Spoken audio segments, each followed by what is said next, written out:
1998 വേണു സംവിധാനം ചെയ്ത ദയ എന്ന ചിത്രത്തിലൂടെയാണ് അലൻസിയറുടെ വെള്ളിത്തിര പ്രവേശനം. സ്കൂളിൽ പഠിക്കുന്ന കാലം മുതലുള്ള ആഗ്രഹമായിരുന്നു സിനിമ അഭിനയം. മരണം വരെ അഭിനയിക്കണം എന്നത് തന്നെയാണ് ഇപ്പോഴും അലൻസിയറുടെ ആഗ്രഹം. പക്ഷേ 1998 സിനിമയിലെത്തിയ അലൻസിയറിന് നല്ലൊരു വേഷം കിട്ടാനും ജനശ്രദ്ധ നേടാനും 2014 റിലീസ് ചെയ്ത മഹിഷിന്റെ പ്രതികാരം വരെ കാത്തിരിക്കേണ്ടി വന്നു. മഹിഷിന്റെ പ്രതികാരം എന്ന ചിത്രത്തിലെ ആർട്ടിസ്റ്റ് ബേബിക്ക് ശേഷം ഇപ്പോൾ മലയാളത്തിൽ തിരക്കോട് തിരക്കിലാണ് അലൻസിയർ. ഇപ്പോൾ തിയേറ്ററിൽ പ്രദർശനം തുടരുന്ന മമ്മൂട്ടിയുടെ കസബ എന്ന ചിത്രത്തിൽ അലൻസിയർ ഒരു കഥാപാത്രത്തെ അവതരിപ്പിച്ചിട്ടുണ്ട്. ഷൂട്ടിംഗ് പുരോഗമിച്ചുകൊണ്ടിരിക്കുന്ന തോപ്പിൽ ജോപ്പൻ എന്ന ചിത്രത്തിലാണ് ഇപ്പോൾ അഭിനയിച്ചുകൊണ്ടിരിക്കുന്നത്.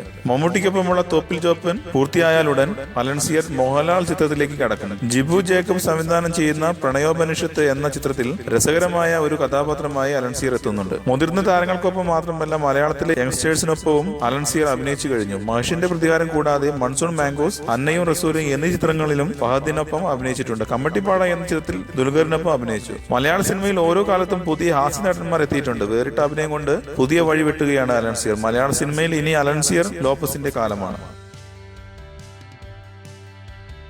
കൂടുതൽ സിനിമാ വാർത്തകൾക്കും വിശേഷങ്ങൾക്കും ഇപ്പോൾ തന്നെ സബ്സ്ക്രൈബ് ചെയ്യൂ മലയാളം ക്രിയേഷൻസ്.